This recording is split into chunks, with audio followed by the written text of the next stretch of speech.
ਜਿਹੜੀਆਂ ਗੱਲਾਂ ਮੈਂ ਕਰਾਂਗਾ ਉਹ ਸਿਰਫ ਇਸੇ ਕਿਤਾਬ ਤੱਕ ਸੀਮਿਤ ਹੈ। ਚੰਦਨ ਦੀਆਂ ਬਾਕੀ ਕਿਤਾਬਾਂ ਬਾਰੇ ਵੀ ਵਿੱਚ ਥੋੜ੍ਹਾ ਜਿਹਾ ਰੈਫਰੈਂਸ ਸ਼ਾਇਦ ਮੈਂ ਦਿਆਂਗਾ ਕਿ ਇੱਕ ਹੁਣ ਜਿਹੜੀ ਸੁਮਨ ਕਾਦਰ ਦੇ ਨਾਲ ਗੱਲਬਾਤ ਦੀ ਕਿਤਾਬ ਬਣਾਉਂਦੀ ਸੀ, ਮੈਂ ਉਹ ਅੰਗਰੇਜ਼ੀ ਟ੍ਰਾਂਸਲੇਟ ਕੀਤੀ ਹੋਈ ਹੈ, 6-7 ਸਾਲ 8 ਸਾਲ ਹੋ ਗਏ, ਕਿਸੇ ਕਾਰਨ ਕਰਕੇ ਅਜੇ ਤੱਕ ਉਹ ਛਪ ਨਹੀਂ ਸਕੀ। ਲੇਕਿਨ ਮੈਨੂੰ ਕਾਦਰ ਦੀ ਕਵਿਤਾ ਤੇ ਚੰਦਨ ਦੀ ਕੁਝ ਕਵਿਤਾ ਦੇ ਵਿੱਚ ਇੱਕ ਬਹੁਤ ਨੇੜਲਾ ਸੰਬੰਧ ਇਸ ਨੂੰ ਪੜ੍ਹ ਕੇ ਮਹਿਸੂਸ ਹੋਇਆ। ਸ਼ਾਇਦ ਚੰਦਨ ਇੱਕ ਵੱਡਾ ਪੰਜਾਬੀ ਕਵੀ ਇਸ ਕਰਕੇ ਹੈ ਕਿ ਉਹ ਉਸ ਤਰ੍ਹਾਂ ਦਾ ਪੰਜਾਬੀ ਨਹੀਂ ਹੈ ਜਿਸ ਤਰ੍ਹਾਂ ਦੇ ਪੰਜਾਬੀ ਅਸੀਂ ਅੱਜ ਕੱਲ੍ਹ ਬਹੁਤੇ ਹੋ ਗਏ ਹਾਂ, ਜਿਸ ਨੂੰ ਅਸੀਂ ਕਹਿੰਦੇ ਹਾਂ ਕਿ ਆਊਟਸਾਈਡਰ ਹੋਣ ਕਰਕੇ ਹੀ ਚੰਦਨ ਅੱਜ ਪੰਜਾਬੀ ਹੈ।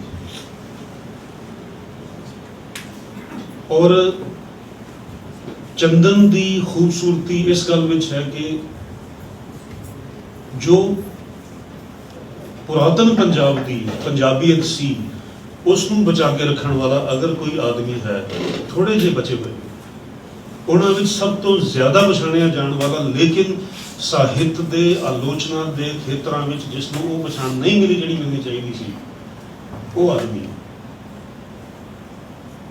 ਉਹ ਪੰਜਾਬ ਜਿਸ ਦੇ ਵਿੱਚ ਅਗਰ ਅਸੀਂ ਆਇਡੈਂਟੀਟੀ ਦੀ ਗੱਲ ਕਰੀਏ ਤਾਂ ਪੰਜਾਬੀ ਆਇਡੈਂਟੀਟੀ ਨਹੀਂ ਹੈ, ਉਹ ਇੱਕ ਕਾਸਮੋਪੋਲਿਟਨ ਆਇਡੈਂਟੀਟੀ ਹੈ। ਇਸੇ ਲਈ ਜਦੋਂ ਚੰਦਨ ਇਹ ਕਿਤਾਬ ਲਿਖਦਾ ਹੈ ਤਾਂ ਇਸ ਦੇ ਵਿੱਚ ਚੁੱਪਚਾਪ ਉਹ ਟ੍ਰਾਂਸਲੇਸ਼ਨ ਵੀ ਪਾ ਦਿੰਦਾ ਹੈ। ਕਿਉਂ? ਚੰਦਨ ਦੇ ਸੈਲਫ ਦਾ ਹਿੱਸਾ ਦੁਨੀਆ ਭਰ ਦਾ ਸਾਹਿਤ ਹੈ ਔਰ ਬਿਹਤਰੀਨ ਸਾਹਿਤ ਹੈ, ਔਰ ਸਿਰਫ ਇਸ ਪੰਜਾਬ ਦਾ ਜਾਂ ਗੁਰਮੁਖੀ ਦਾ ਸਾਹਿਤ ਨਹੀਂ, ਸਾਰੀਆਂ ਭਾਸ਼ਾਵਾਂ ਦਾ ਹੈ। ਔਰ ਕਲਾ ਹੈ ਤਾਂ ਉਹ ਗ੍ਰੀਕ ਵੀ ਹੈ, ਔਰ ਜਦੋਂ ਉਹ ਗ੍ਰੀਕ ਆਰਟ ਦੇ ਬਾਰੇ ਲਿਖਦਾ ਹੈ ਤਾਂ ਇਹਦੇ ਲਿਖਦਾ ਜਿਸ ਤਰ੍ਹਾਂ ਆਪਣੇ ਆਰਟ ਬਾਰੇ ਲਿਖਦਾ ਹੈ। ਮੈਨੂੰ ਲੱਗਦਾ ਹੈ ਕਿ ਪੰਜਾਬ ਦੇ ਜਿਹੜੇ 5 ਦਰਿਆ ਹੈ, ਔਰ 5 ਦਰਿਆ ਇੱਕ ਖਾਸ ਤਰ੍ਹਾਂ ਦੇ ਡਾਇਨਾਮਿਜ਼ਮ ਦਾ ਸਿੰਬਲ ਹੈ, ਕਿਉਂਕਿ 4 ਨਹੀਂ। ਚੰਦਨ ਉਸ ਮੂਵਮੈਂਟ ਦਾ, ਉਸ ਡਾਇਲੈਕਟਿਕ ਦਾ, ਉਸ ਡਾਇਨਾਮਿਜ਼ਮ ਦਾ ਔਰ ਉਸ ਐਂਡਲੈਸ ਫਲੋ ਦਾ ਪ੍ਰਤੀਕ ਹੈ। ਮੈਨੂੰ ਸੱਚਮੁੱਚ ਇਹ ਉਮੀਦ ਨਹੀਂ ਸੀ ਇਹ ਕਿਤਾਬ ਪੜ੍ਹਨ ਤੋਂ ਪਹਿਲਾਂ ਕਿ ਇੰਨੀ ਖੂਬਸੂਰਤ ਕਿਤਾਬ ਹੋਏਗੀ, ਔਰ ਸੱਚਮੁੱਚ ਮੈਂ ਜ਼ਿਆਦਾ ਕੋਈ ਵੱਡਾ ਪੰਜਾਬੀ ਦਾ ਪਾਠਕ ਵੀ ਨਹੀਂ, ਲੇਕਿਨ ਇੰਨੀ ਖੂਬਸੂਰਤ ਕਿਤਾਬ ਪੜ੍ਹ ਕੇ ਇਹ ਲੱਗਿਆ ਕਿ ਜੇ ਮੈਂ ਨਾ ਪੜ੍ਹੀ ਹੁੰਦੀ ਤਾਂ ਸ਼ਾਇਦ ਬਹੁਤ ਜ਼ਿਆਦਾ ਗਰੀਬ ਹੋਣਾ ਸੀ। ਵੈਸੇ ਚੰਦਨ ਦੀ ਤਾਰੀਫ ਕਰਨ ਦਾ ਫਾਇਦਾ ਕੋਈ ਨਹੀਂ, ਤੁਹਾਨੂੰ ਵੀ ਪਤਾ ਹੀ, ਮੇਰਾ ਵੀ ਕਈ ਵਾਰੀ ਫੋਨ ਤੇ ਹੀ ਵੈਸੇ ਵੀ ਝਗੜਾ ਹੋਇਆ। ਮੈਂ ਮੰਨਦਾ ਕਿ ਪੰਜਾਬੀ 'ਚ ਜਿਹੜੇ ਵੱਡੇ ਦੋ ਸਿਨੇਖ ਹੈ ਉਹਨਾਂ 'ਚ ਇੱਕ ਚੰਦਨ ਹੈ ਤੇ ਇੱਕ ਗੁਰਬਚਨ ਹੈ। ਔਰ ਹੁਣੇ ਮੈਂ ਕਾਰ 'ਚ ਬੈਠੇ ਪੜ੍ਹਦਾ ਪਿਆ ਸੀ ਕਿ ਗੁਰਬਚਨ ਹੋਣਾ ਨੇ ਚੰਦਨ ਤੇ ਆਰਟੀਕਲ ਲਿਖਿਆ ਔਰ ਇਹਨਾਂ ਪਿਆਰਾ ਆਰਟੀਕਲ ਲਿਖਿਆ। ਲੇਕਿਨ ਇੱਕ ਥਾਂ ਤੇ ਮੈਨੂੰ ਉਹਨਾਂ ਤੋਂ ਥੋੜਾ ਜਿਹਾ ਫਰਕ ਵੀ ਮਹਿਸੂਸ ਕਰਨਾ ਕਿ ਗੁਰਬਚਨ ਹੋਣੀ ਕਹਿੰਦੇ ਕਿ ਚੰਦਨ ਇੱਕ ਸੈਲਫ ਆਬਸੈਸਡ ਆਦਮੀ ਹੈ। ਮੈਨੂੰ ਲੱਗਦਾ ਨਹੀਂ, ਉਹ ਸੈਲਫ ਪ੍ਰੀਓਕੂਪਾਈਡ ਹੈ, ਲੇਕਿਨ ਚੰਦਨ ਦਾ ਸੈਲਫ ਉਹ ਸੈਲਫ ਨਹੀਂ ਹੈ ਜਿਹੜੇ ਸੈਲਫ ਦੀ ਅਸੀਂ ਪੱਛਮ 'ਚ ਗੱਲ ਕਰਦੇ। ਚੰਦਨ ਦਾ ਸੈਲਫ ਹਿੰਦੁਸਤਾਨ ਦੀਆਂ ਫਿਲੋਸੋਫੀਕਲ ਔਰ ਰਿਲੀਜੀਅਸ ਟ੍ਰੈਡੀਸ਼ਨਸ ਵਾਲਾ ਸੈਲਫ ਹੈ। ਉਹ ਸੈਲਫ ਹੈ ਜਿਸ ਨੂੰ ਅਸੀਂ ਲੱਭਦੇ ਹਾਂ ਜਦੋਂ ਅਸੀਂ ਆਪਣੀ ਐਮਪੀਰੀਕਲ ਆਇਡੈਂਟੀਟੀ ਦੇ ਇੰਡੀਵਿਜੂਅਲਿਸਟਿਕ ਸੈਲਫ ਨੂੰ, ਜਿਸ ਨੂੰ ਅਸੀਂ ਅਵਿਦਿਆ ਕਰਕੇ ਆਪਣਾ ਆਪ ਮੰਨਦੇ ਹਾਂ, ਉਹਨੂੰ ਛੱਡ ਦਿੱਤਾ ਜਾਂਦਾ ਤਾਂ ਉਹ ਲੱਭਦਾ। ਚੰਦਨ ਦਾ ਸੈਲਫ ਉਹ ਹੈ। ਇਸੇ ਕਰਕੇ ਚੰਦਨ ਦੇ ਸੈਲਫ ਦੇ ਵਿੱਚ ਯੂਨਾਨ ਵੀ ਹੈ, ਔਰ ਲੈਟਿਨ ਅਮਰੀਕਾ ਵੀ ਹੈ, ਔਰ ਸੰਸਕ੍ਰਿਤ ਵੀ ਹੈ, ਔਰ ਹਿੰਦੀ ਵੀ ਹੈ, ਔਰ ਪਰਸ਼ੀਅਨ ਅਰੈਬਿਕ ਤਾਂ ਹੈ ਹੀ ਹੈ। ਚੰਦਨ ਇਸ ਕਰਕੇ ਬਹੁਤ ਖੂਬਸੂਰਤ ਆਦਮੀ ਹੈ, ਜਿਸ ਤਰ੍ਹਾਂ ਦਾ ਮਰਜ਼ੀ ਹੋ।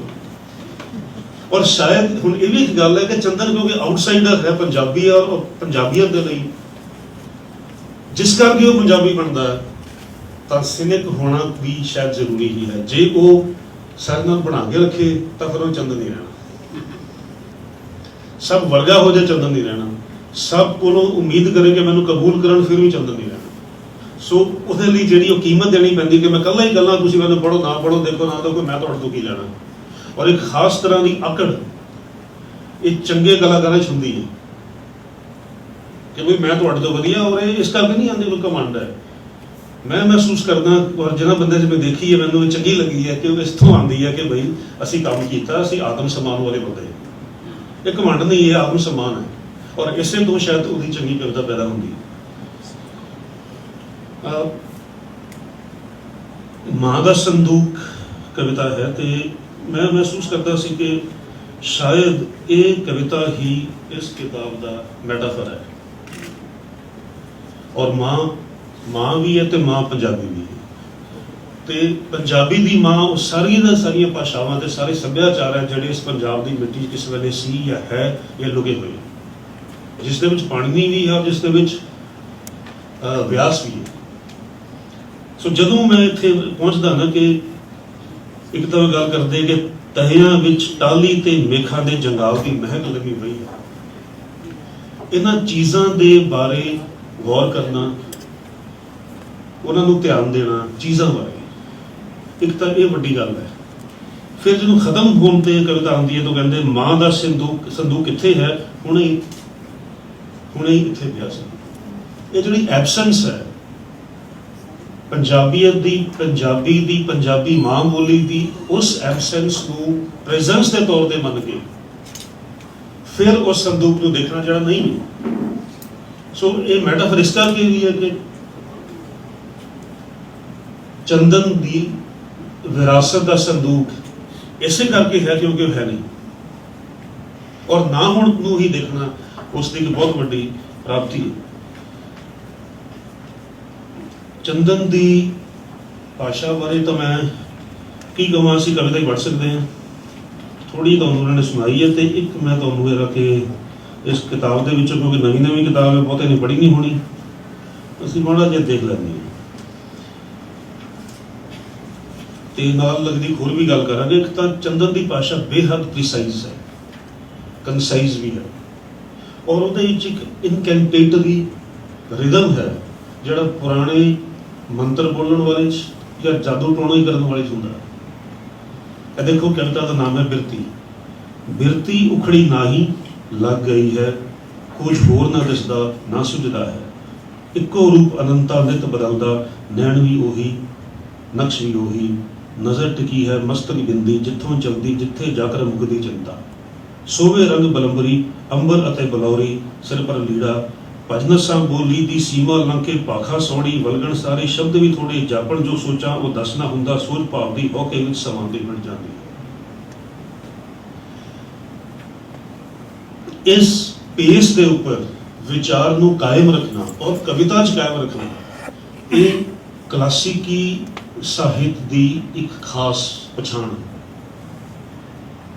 ਅਸੀਂ ਜਰਮਨ ਰੋਮਾਂਟਿਸਿਜ਼ਮ ਦੀ, ਬ੍ਰਿਟਿਸ਼ ਰੋਮਾਂਟਿਸਿਜ਼ਮ ਦੀ ਗੱਲ ਕਰਦੇ ਹਾਂ ਔਰ ਆਮ ਤੌਰ ਤੇ ਲੋਕ ਉੱਥੇ ਜਾ ਕੇ ਗੱਲ ਮੁਕਾ ਦਿੰਦੇ ਜੀ ਕਿ ਵਰਡਸਵਰਥ ਨੇ ਕਿਹਾ ਸੀ poetry is a spontaneous overflow.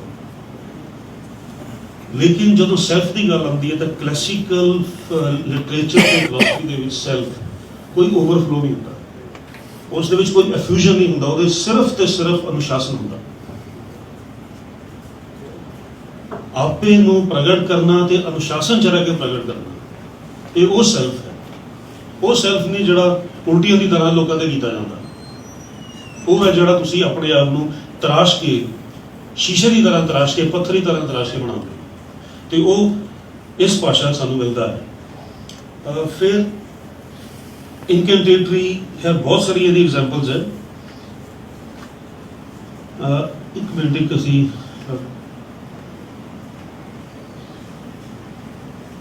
ਮੈਂ ਗੱਲ ਕੀਤੀ ਕਲਾਸੀਕਲ ਦੀ, ਇੱਥੇ ਕੋਈ ਇਮੇਜ ਆਉਂਦਾ ਹੈ ਇਹਦੇ 'ਚ, ਨਾਮ ਤੇਰੇ ਦੀਆਂ ਲਿਖਤਾਂ।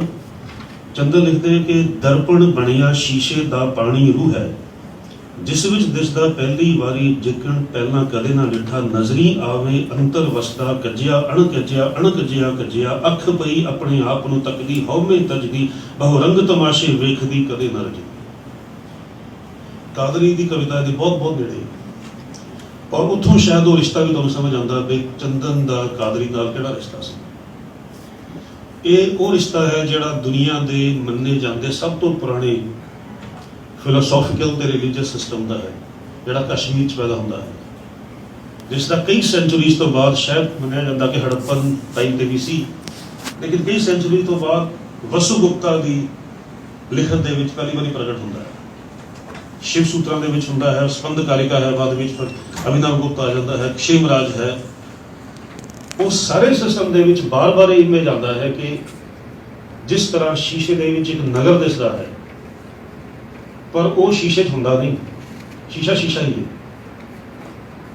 ਚੰਦਨ ਇਸ ਤਰ੍ਹਾਂ ਦੇ ਇਮੇਜ ਬਾਰ-ਬਾਰ ਕਵਿਤਾ 'ਚ ਲੈ ਕੇ ਆਉਂਦਾ ਹੈ, ਔਰ ਅੱਖ ਪਈ ਆਪਣੇ ਆਪ ਨੂੰ ਤੱਕਦੀ, ये जिहड़ी सैल्फ दी क्वेस्ट है, मैं नहीं जानता कि चंदन अगर अपनी कविता बारे या अपनी सोच बारे कदे लिखे तो इन्हां गल्लां नूं लिखेगा कि नहीं, कित्थों आंदियां, लेकिन मैनूं लगदा कि चंदन भी एक नहीं है, एक होर चंदन है जिहड़ा चंदन दे थल्ले थल्ले एक सबटेरेनियन दरिया की तरह लगता है, या तो उन्हें खुद नहीं पता या वो साढ़े तो लुको के बैठा है। और शायद वक्त आंदा सामने आ जाए कि एक वो भी है जिहड़ा एक बहुत गुप्त विद्या का अध्ययन करता, चुपचाप बैठा, लेकिन वो अध्ययन इस करके नहीं करता कि उसने विद्वान बनना, इस करके करता कि वो अपने आप को समझण नाल उलझदा पिया। और वाकई ये बहुत मुश्किल गल है कि हिंदुस्तान तो पंजाब तो दूर रह के इन्ने साल दूर हो गए, फिर भी पंजाबी ने इन्ना काम करना और उस परंपरा नूं अपनी शायरी दे विच समाउणा, जिहड़ी परंपरा हिंदुस्तान पंजाब च रहिंदे लोग आम तौर पर देखते ही नहीं। कारण ये है कि असीं सैकेंडरी किताबां देखते हैं, असीं क्लासिकल ओरिजिनल वर्क्स देखते हैं। वो डिसिपलिन चंदन दी इन्हां कवितावां च मैनूं मिलिया है। बाकी चंदन की जिहड़ी कल्चरल लैगेसी है, जरा उन्होंने देखिए तो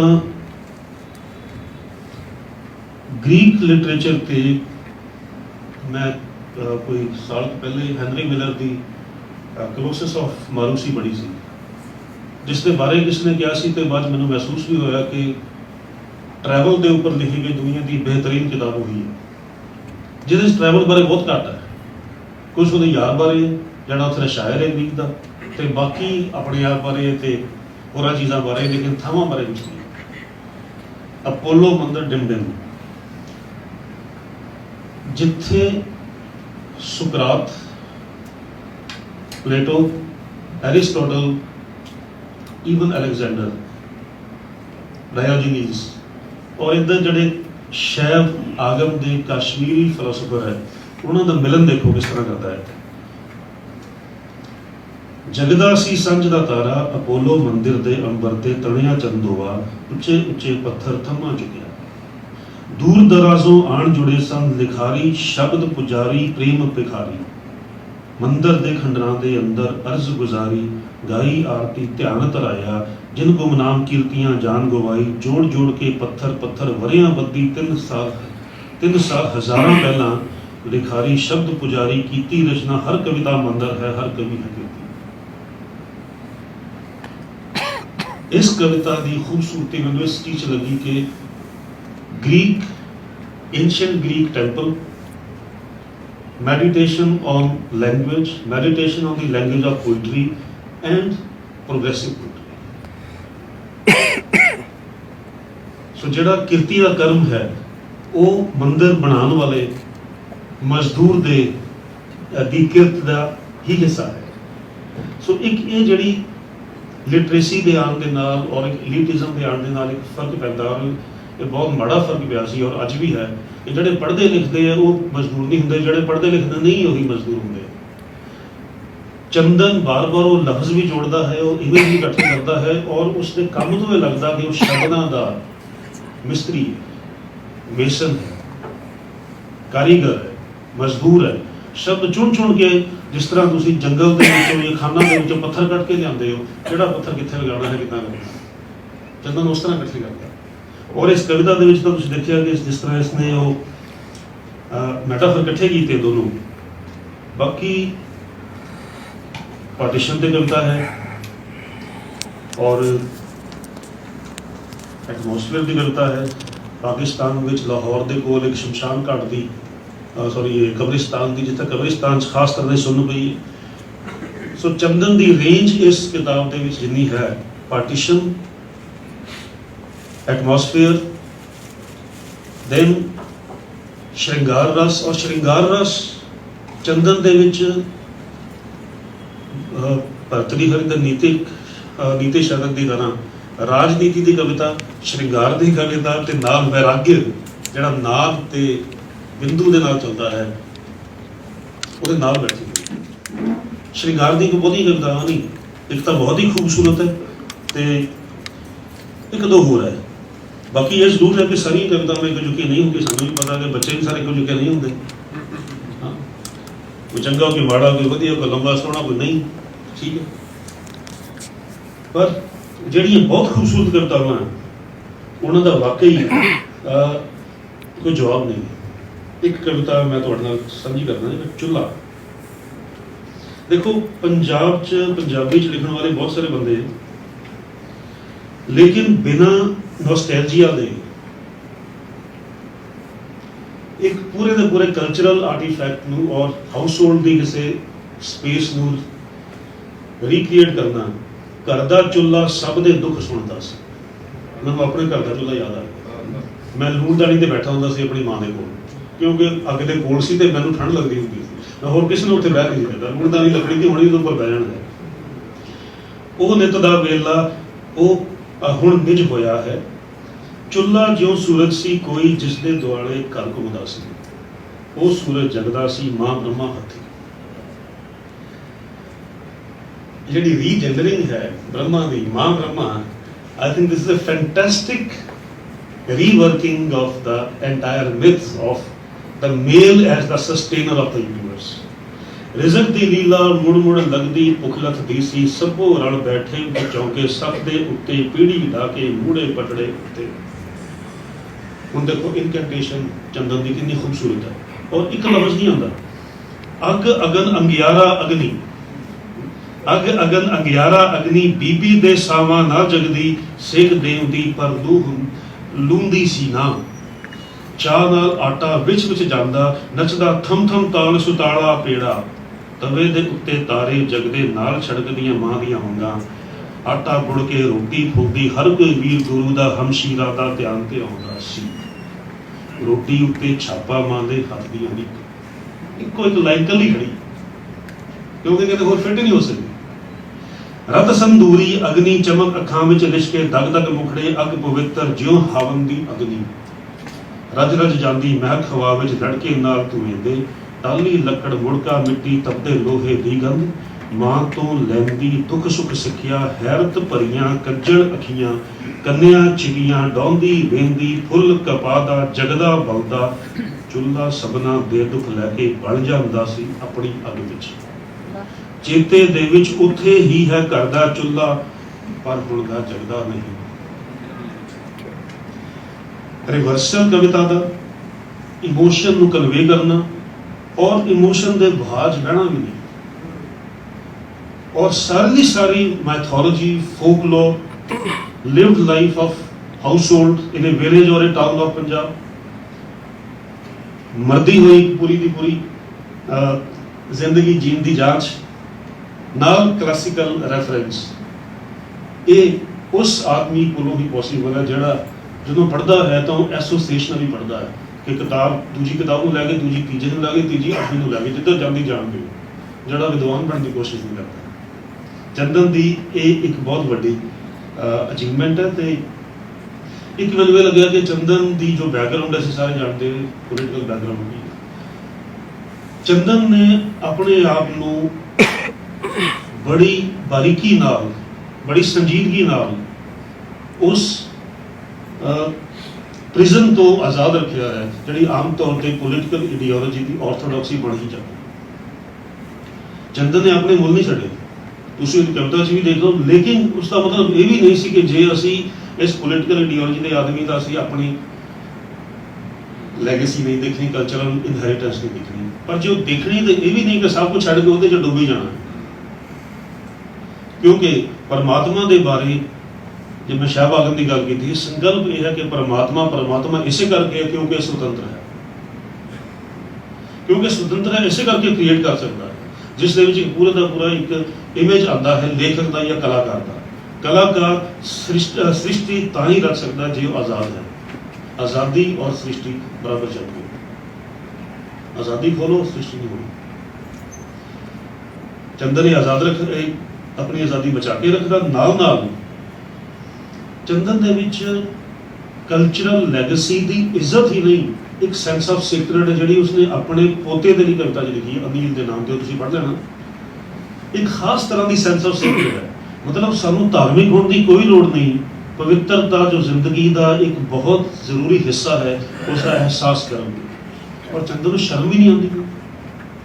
क्यों आए? जे सानू जिंदगी दे विच कोई रूहानीयत नज़र आती है, जिस तरह नीचे किसी वे स्पिरिचुअल सी, तो उहदे च कोई तुहानू थियोलॉजिकल होने की लोड़ नहीं, रिलीजियस होने की लोड़ नहीं। इसलिए सब कुछ मेरा ही है, क्योंकि मैं ही किसी का है नहीं, आज़ाद हाँ। सो फाइनली मैं चंदन जी के बारे ये गल कहांगा कि किसी भी कवि का मैजर मैं मनदा कि 3-4 चीज़ों को सामने रख के विचारिया जा सकता है कि किन्ने के कद का कवि है। एक हुंदा है कि वो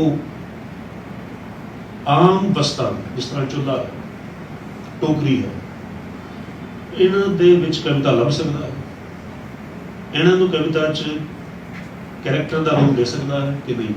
दूसरी गल, मौत के नाल कवि किद्दां बचदा है या उन्हें एक्सैप्ट करदा, जिहड़ा मौत नूं देख के अखां मीट के भज जांदा है वो कभी कवि नहीं हो सकता, क्यों कवि ने ट्रांसेंडेंस वाल भी देखना। तीसरी चीज़ है भाषा। भाषा तो मेरे ख्याल कि पंजाबी नाल जुड़े हुए या किसी भी भाषा नाल जुड़े हुए अज हर एक बंदे नूं बेहद लोड़ है। असीं अज पटियाले तो आंदे मैं तो खरीद यही गल्लां करते आए हैं कि समस्या की है।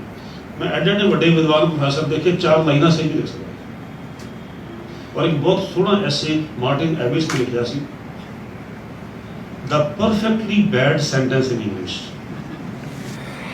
It was an article on the writing in the best of American and British newspapers and magazines.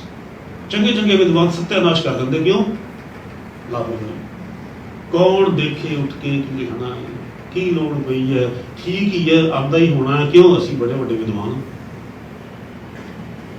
मैं कुछ दिन पहले मेरे घर मिस्त्री लगे तरखाण लगे हुए तो मैं देखता सी किन्ने इंटैलीजेंट है। जो लाइन मारते ये नहीं कि तो पलाई या सम आएगा कि भी खराब रह जाए, वेस्ट हो जाए। ज्योमैट्री उन्होंने आती है, मैथमैटिक्स उन्होंने आता है, लाइना वो सही खिंचते हैं, खूबसूरती का एहसास उन्होंने है कि किदां दी चीज़ बनाओगे तो फाइनली किदां दी आएगी, विजुअलाइज वो कर लेंगे।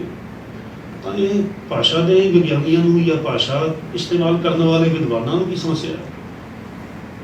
किताब खोलने या डिक्शनरी खोलने या इस्तेमाल करने में दिक्कत की आती है, सिर्फ ये कि बनी बनाई मिलती है और कोई कन फड़ के कहता नहीं कि तो बकवास की लिखी हुई।